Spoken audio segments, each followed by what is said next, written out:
Hello everyone. आज का जो हमारा टॉपिक है वो है चैप्टर पी ब्लॉक। आज हम डिस्कशन जिस ग्रुप की करेंगे वो है ग्रुप नंबर 14। तो ग्रुप नंबर 14 के एलिमेंट कौन कौन से होंगे? Carbon, silicon, germanium, tin and lead.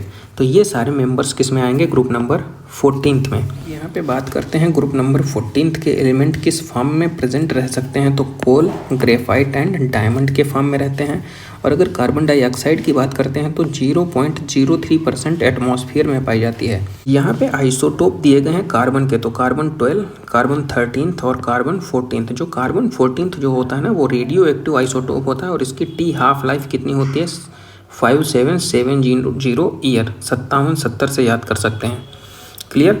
और रेडियो एक्टिव डेटिंग के थ्रू इसका पता लगा सकते हैं। जो सिलिका होती है ना वो second most abundant on the earth crust. Silica किस फॉर्म में पाई जाती है? तो सिलिका सिलिकेट्स के फॉर्म में पाई जाती है। Silicones is the very important component of ceramics, glass and cement. यहाँ पे देखो कह रहा है जर्मेनियम जो होता है ना वो बहुत ही लिटिल अमाउंट में पाया जाता है।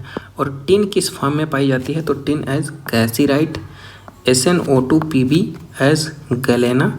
तो Pb किस फॉर्म में पाई जाती है? गैलेना के फॉर्म में। टिन किस फॉर्म में? कैसीराइट, SnO2 के फॉर्म में। क्लियर। तो दूसरा क्या कह रहा है? Germanium and silicons are used to make transistor and semiconductor devices.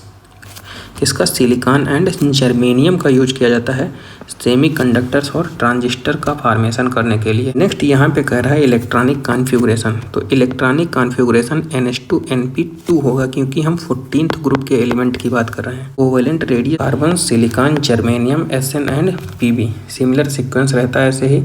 Ionization enthalpy की अगर बात करते हैं तो जनरली ग्रुप में ये डिक्रीज होती है और पीरियड में इंक्रीज होती है। लेकिन जो Pb की आयनाइजेशन एंथैल्पी होती है, फर्स्ट आयनाइजेशन एंथैल्पी, वो Sn से ज़्यादा होती है। तो इलेक्ट्रोनेगेटिविटी बेसिकली ग्रुप में घटती है। लेकिन यहाँ पे देखो क्या कह रहा है? कार्बन की सबसे ज़्यादा, फिर Pb, Si, Ge और Sn। तो एबनॉर्मेलिटी शो कर रहा है, तो इसको आप लोग याद कर सकते हैं। कार्बन की सबसे ज़्यादा होती है 2.5, लेड की कितनी होती है? 1.9 और Si, Ge और Sn की अप्रॉक्सीमेटली 1.8 दी रहती है। यहाँ पे देखो कॉलम में आप लोग देख सकते हैं, तो इनकी सिमिलर रहती है। सबसे ज़्यादा किसकी? कार्बन की। और सबसे कम किसकी होती है? Silicon, germanium and tin. इनकी सबकी बराबर होती है। तो यहाँ पे लिखा भी है Si to Pb are almost the सेम इलेक्ट्रोनेगेटिविटी। फिजिकल प्रॉपर्टी की अगर हम बात करते हैं तो देखो carbon, silicon, germanium, Sn and Pb। तो कार्बन और सिलिकॉन जो होते हैं वो नॉन मेटल होते हैं। जर्मेनियम कैसे होते हैं? वो मेटेलॉइड होते हैं।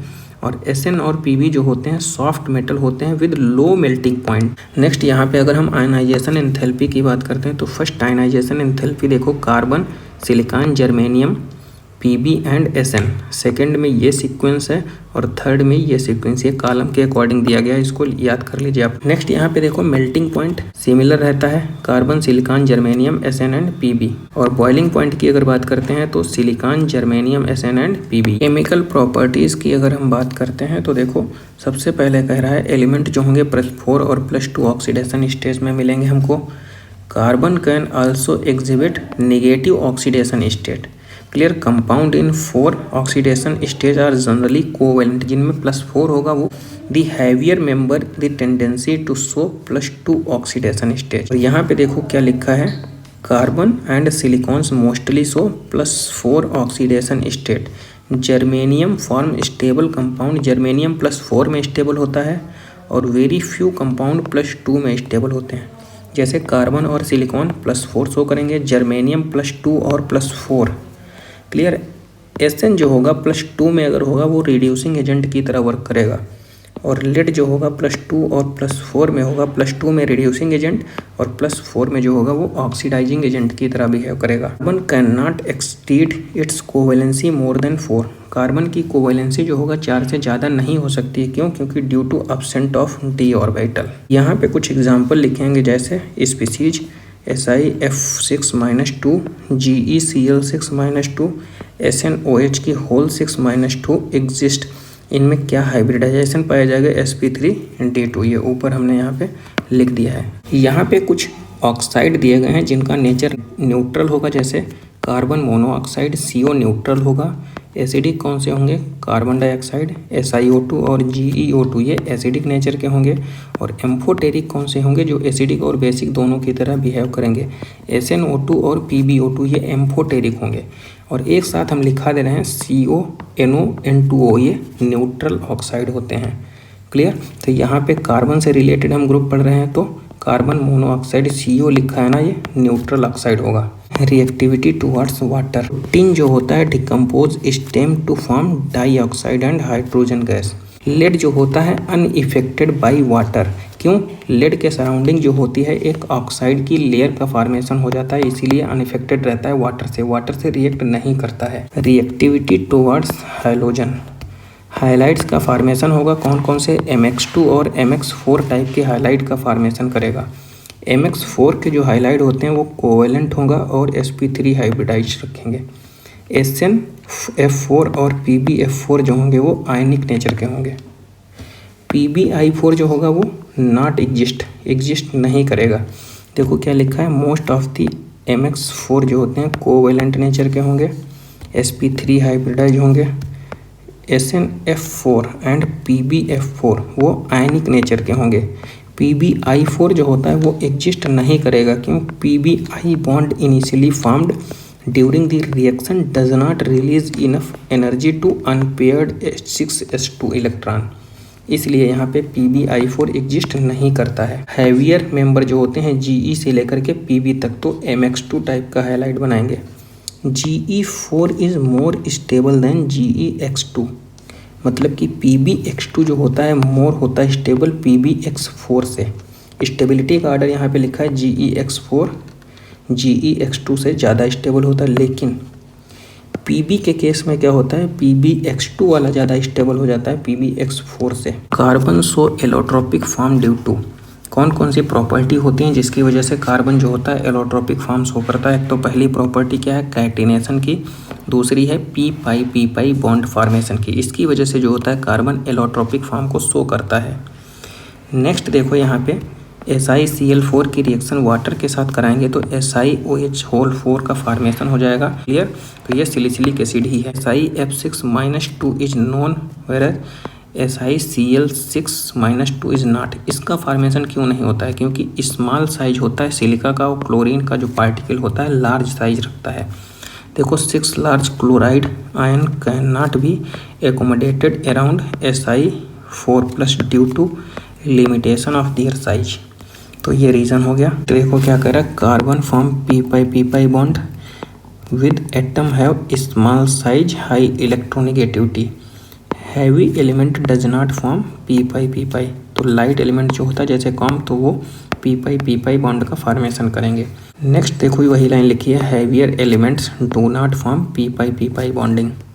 कैटिनेशन का ऑर्डर क्या होता है, कार्बन का सबसे ज़्यादा सिलिकॉन, जर्मेनियम। और कैटिनेशन की प्रॉपर्टी कौन नहीं शो करता है? तो हैवियर एलिमेंट जो है lead do not show catenation property. Allotropes of carbon की अगर बात करते हैं तो देखो क्रिस्टलाइन फॉर्म में भी होता है, एमॉर्फस फॉर्म में होगा। क्रिस्टलाइन फॉर्म में जो होगा एग्जाम्पल डायमंड और ग्रेफाइट, एमॉर्फस फॉर्म में चारकोल और कोक इसका एग्जाम्पल हो जाएगा। नेक्स्ट जो है हमारा थर्ड फॉर्म ऑफ कार्बन जो है वो है फुलरीन। फुलरीन जो होता है थर्ड फॉर्म ऑफ कार्बन, और इसकी डिस्कवरी किसने, क्रोटो, स्मेले एंड क्रूल ने की थी। इसको नोबेल प्राइज़ कब दिया गया था, 1996 में, फुलरीन की डिस्कवरी के लिए। डायमंड की अगर हम बात करते हैं तो क्रिस्टलाइन स्ट्रक्चर होता है, sp3 हाइब्रिडाइजेशन होता है, और CC बॉन्ड लेंथ की जो लेंथ होती है यहाँ पे 154 पिकोमीटर होती है। डायमंड में कौन कौन से पॉइंट हैं, sp3 हाइब्रिडाइजेशन, टेट्राहेड्रल होता है, CC bond length 154 picometre. Diamond जो होता है हार्ड मटेरियल होता है, क्यों, कोवेलेंट बॉन्डिंग की वजह से। यहाँ पे डायमंड की स्ट्रक्चर बनी है, ये बॉन्ड लेंथ देखो कार्बन कार्बन के बीच में 154 picometre. Diamond is the hardest substance on the earth. Hardest substance होता है, यूज़ किस में होता है, sharpening hard tool, making dies, manufacturer of the tungsten filament on the electric bulb. यहाँ पे बात करते हैं ग्रेफाइट की। तो ग्रेफाइट में sp2 हाइब्रिडाइजेशन होता है, अभी हमने डायमंड में बताया था sp3। तो ग्रेफाइट को अगर हम इनर्ट गैस के साथ रिएक्ट कराएंगे तो फुलरीन का फॉर्मेशन हो जाएगा। नेक्स्ट देखो यहाँ पे ग्रेफाइट की स्ट्रक्चर है, ये हॉरिजेंटल है, ये वर्टिकल। तो वर्टिकल में कार्बन कार्बन के बीच में कितनी बॉन्ड लेंथ है 340 पिकोमीटर, और हॉरिजेंटल में 141.45 picometer. Conduct electricity, free electrons होते हैं। ग्रेफाइट जो होता है used at dry lubricants in machine, जहाँ पे ज़्यादा टेम्परेचर हो जाता है वहाँ पे ऑयल का यूज नहीं किया जाता है लुब्रिकेशन के रूप में, वहाँ पे ग्रेफाइट का यूज किया जा सकता है। क्यों? Where oil can not be use है lubricant. Pure form of carbon की अगर बात करते हैं तो फुलरीन की बात कर रहा है यहाँ पे, pure form of carbon. Formation कैसे होगा? Heating of the graphite. Fullerenes are the only pure form of carbon. Buckminster fullerene भी बोलते हैं इसको। बकीवाल लाइक स्ट्रक्चर होती है इसकी। और इसमें देखो 6 मेंबर रिंग कितनी होती हैं 20, और 12 मेंबर रिंग कितनी होती हैं 12। All the carbon atom are equal and they undergo sp2 hybridisation. Graphite के बारे में देखो, sp2 इलेक्ट्रिक कंडक्टर होता है, सॉफ्ट एंड स्लिपरी होता है, ड्राई लुब्रिकेंट के रूप में यूज करते हैं जहाँ पे टेम्परेचर हाई हो जाता है, जहाँ पे ऑयल का यूज नहीं किया जा सकता है लुब्रिकेशन में। नेक्स्ट देखो कह रहा है spherical fullerene are also called buckyball in short. Buckyball like structure होती है प्योर फॉर्म ऑफ कार्बन की। नेक्स्ट देखो कह रहा है कि हाइड्रोकार्बन की रिएक्शन, अगर हाइड्रोकार्बन को अगर बर्न करेंगे लिमिटेड एयर में तो कार्बन ब्लैक का फॉर्मेशन होगा, और हाइड्रोकार्बन को अगर हाई टेम्परेचर पे एयर की एब्सेंस में करेंगे तो चारकोल और कोल का फॉर्मेशन होगा। ये स्ट्रक्चर है कार्बन 60 की। बकमिनिस्टर फुलरीन फुटबॉल लाइक स्ट्रक्चर है। ग्रेफाइट जो होता है मोस्ट स्टेबल एलोट्रोप होता है कार्बन का। ग्रेफाइट की डेल्टा एच फॉर्मेशन कितना है 0, और डायमंड और फुलरीन में non zero. Carbon black coal and charcoal are impure form of graphite और fullerene. Carbon black is used as the black pigment in black ink as the filter in the automobile tyre. Coke is used to reducing agent in the metallurgy. Coke की बात कर रहा है यहाँ पे। Diamond का use stone and use in jewellery. 1 carat में कितने मिलीग्राम होते हैं 200 मिलीग्राम है। यहाँ पे देखो some important compound of carbon and silicons की बात कर रहा है। तो ऑक्साइड ऑफ कार्बन कौन से? कार्बन मोनोऑक्साइड और carbon dioxide. Carbon monoxide and carbon dioxide, ये ऑक्साइड हैं कार्बन के। कार्बन मोनोऑक्साइड की अगर हम बात कर रहे हैं तो देखो direct oxidation of carbon in limited supply of oxygen में, तो कार्बन मोनोऑक्साइड का फॉर्मेशन हो जाएगा। ऑन स्मॉल स्केल पे अगर हमको प्योर फॉर्म में कार्बन मोनोऑक्साइड प्रिपेयर करना हो तो क्या करेंगे? डिहाइड्रेशन कर देंगे फॉर्मिक एसिड का HCOOH का। तो डिहाइड्रेशन करेंगे किसमें? डिहाइड्रेटिंग एजेंट क्या है? H2SO4। ठीक है, हाई टेम्परेचर पे तो H2 और CO का प्रोडक्शन हो जाएगा स्मॉल अमाउंट में प्योर फॉर्म। और मिक्सचर ऑफ अगर CO + H2 करेंगे तो इसी को बोल देते हैं वाटर गैस, सिंथेसिस गैस या सिन गैस।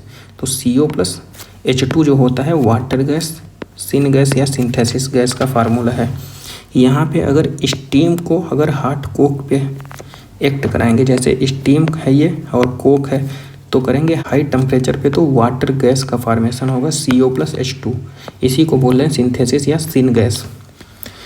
और when air is used in instead of steam, अगर एयर का यूज किया जाता है स्टीम की जगह पे तो CO + N2 का फॉर्मेशन होगा। इसे प्रोड्यूसर गैस बोलते हैं। CO + N2, और CO + N2 है क्या? Producer gas. वाटर गैस और प्रोड्यूसर गैस क्या है? ये इंडस्ट्रियल फ्यूल। कार्बन मोनोऑक्साइड जो होता है कलरलेस होता है, ऑर्डरलेस और ऑलमोस्ट वाटर इनसल्यूबल गैस होता है कार्बन मोनोऑक्साइड। और न्यूट्रल भी होता है, पावरफुल रिड्यूसिंग एजेंट होता है, reduce almost all metal oxide. Water gas क्या होता है? CO + H2। Producer gas CO + N2 होता है। CO की स्ट्रक्चर बनाते हैं तो 1 सिग्मा 2 पाई होते हैं। हाईली पॉइजनस होता है carbon monoxide. Ability to form complex with haemoglobin, haemoglobin के साथ कॉम्प्लेक्स का फॉर्मेशन कर लेता है। फॉर्मेशन तो ऑक्सीजन भी करता है, तो लेकिन ऑक्सीजन के कंपैरिजन में 300 टाइम ज़्यादा फॉर्मेशन कर लेता है ये कार्बन मोनोऑक्साइड। तो कार्बन डाइऑक्साइड में देखो कंबसन रिएक्शन क्या होती है? जितने कार्बन होंगे उतने कार्बन डाइऑक्साइड का फॉर्मेशन होगा, जितने हाइड्रोजन होंगे उसका आधा वाटर मॉलिक्यूल बनेगा।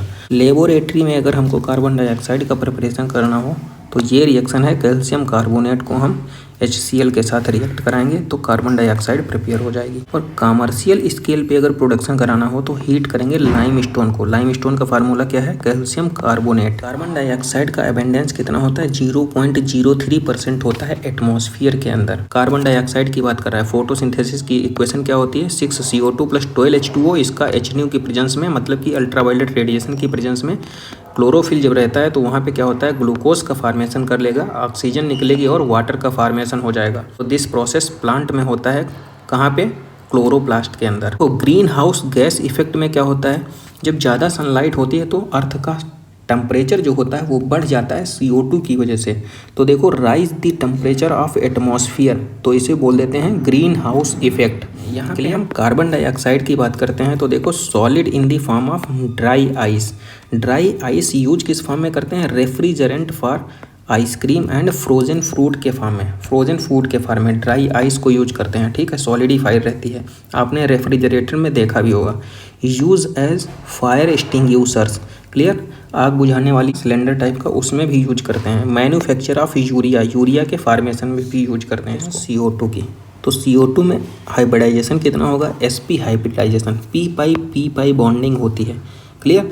एलोट्रॉपिक फॉर्म इसीलिए शो कर रहा था क्योंकि कैटिनेशन की प्रॉपर्टी थी और p-p बॉन्डिंग बना रहा था। लीनियर शेप होगा with bond, CO bonds are equal in length 115 picometer और नो डाइपोल मोमेंट, कोई डाइपोल मोमेंट। यहाँ पे देखो रेजोनेटिंग स्ट्रक्चर बनी है सिलिकॉन डाइऑक्साइड SiO2। तो 95% जो अर्थ क्रस्ट होती है वो सिलिका की बनी होती है, सिलिका एंड सिलिकेट्स। यहाँ पे कुछ क्रिस्टलाइन फॉर्म दिए गए हैं सिलिकेट्स के, सिलिका के, क्रिस्टलाइन फॉर्म ऑफ सिलिका, तो आप लोग इसको याद कर सकते हैं। इंटर कन्वर्टेबल होते हैं सूटेबल टेम्परेचर पे। ये जो हमने क्रिस्टलाइन फॉर्म दिए है सिलिका के, ये इंटर कन्वर्टेबल होते हैं कुछ सूटेबल टेम्परेचर पे, क्लियर। और सिलिकॉन डाइऑक्साइड जो होता है वो कोवेलेंट नेचर का होता है। तो यहाँ पे लिख रखा है 95% of the earth crust by silica और सिलिकेट्स। सिलिका को ही बोलते हैं सिलिकॉन डाइऑक्साइड, जो कि कोवेलेंट नेचर का होता है। क्रिस्टलाइन फॉर्म देखो, ये ओवरऑल लिख रखे हैं, इंटर कन्वर्टेबल होते हैं सूटेबल टेम्परेचर पे। Bonded in tetrahedral manner to 4 oxygen atom, ठीक है। SiO2 जो होता है ना, टेट्राहेड्रल मैनर में बॉन्डेड रहता है ऑक्सीजन के साथ। यहाँ पे आप लोग देख सकते हैं, और कभी कभी इसका ये हाइब्रिडाइजेशन पूछ भी लेता है। In its normal form is almost non reactive, normal form में नहीं रिएक्टिव होती है because of high SiO bond enthalpy, इसकी वजह से ये नॉन रिएक्टिव होती है। क्वार्ट्ज जो होता है extensively used in piezo electric material, clear. Quartz का यूज किस में किया जाता है? प्लीजो इलेक्ट्रिक मटेरियल्स में। It has made possible to develop extremely accurate clock, modern radio and television broadcasting. Silica gel का यूज किस में किया जाता है? Drying agent and chromatographic materials में। कीजेल गुहर हमने क्या बताया था? एमॉर्फिस फॉर्म होता है सिलिका का, जो कि फिल्ट्रेशन प्लांट में यूज किया जाता है। तो सिलिकॉन्स की एक यूनिट है R2SiO, रिपीटिंग यूनिट होती है। यहाँ पे देखो क्या लिखा है, CH3Cl की रिएक्शन अगर सिलिका के साथ कराई जाती है कॉपर पाउडर और 570 केल्विन टेम्परेचर पे, तो R2SiCl2 का फॉर्मेशन होता है। उसके बाद R2SiOH का फॉर्मेशन हो जाता है जब वाटर के साथ इसको कराते हैं, क्लियर। अब ये सिलिकॉन्स की जो है यूनिट बनती है यहाँ पे। अब इसको कंट्रोल कैसे करेंगे? तो देखो, the chain length of the polymer can be controlled by adding CH3SiCl, और ये ब्लॉक कर देता है उसके इंट को, ठीक है। इससे हम उसको कंट्रोल कर सकते हैं फर्दर फॉर्मेशन से। ये सिलिकॉन्स हो गया। देखो, being biocompatible they are used in the surgical and cosmetic plants में यूज किया जाता है सिलिकॉन्स को। सिलिकॉन्स की ये यूनिट है, ठीक है। हाइड्रोफोबिक, वाटर रिपेलेंट नेचर के होते हैं। अब सिलिकेट्स की अगर हम बात करते हैं तो फिलेडास्पर, जियोलाइट, माइका, एस्बेस्टोस, और स्ट्रक्चरल यूनिट आपको याद होनी चाहिए SiO4 4-। Two important man made silicates की अगर बात करते हैं तो ग्लास हो गया और सीमेंट। जियोलाइट में कुछ इंपॉर्टेंट पॉइंट हैं, देख लीजिए। Zeolite are widely used crystal in petrochemical industry for cracking of the hydrocarbon and the isomerization. ZSM का यूज किस में किया जाता है? एल्कोहल को गैसोलीन में कन्वर्ट करना होता है तब, क्लियर। हाइड्रेटेड जियोलाइट का यूज किस में किया जाता है? आयन एक्सचेंजर इन सॉफ्टनिंग हार्ड वाटर। तो ये जियोलाइट के बारे में कुछ इंपॉर्टेंट चीज़ें हो गई।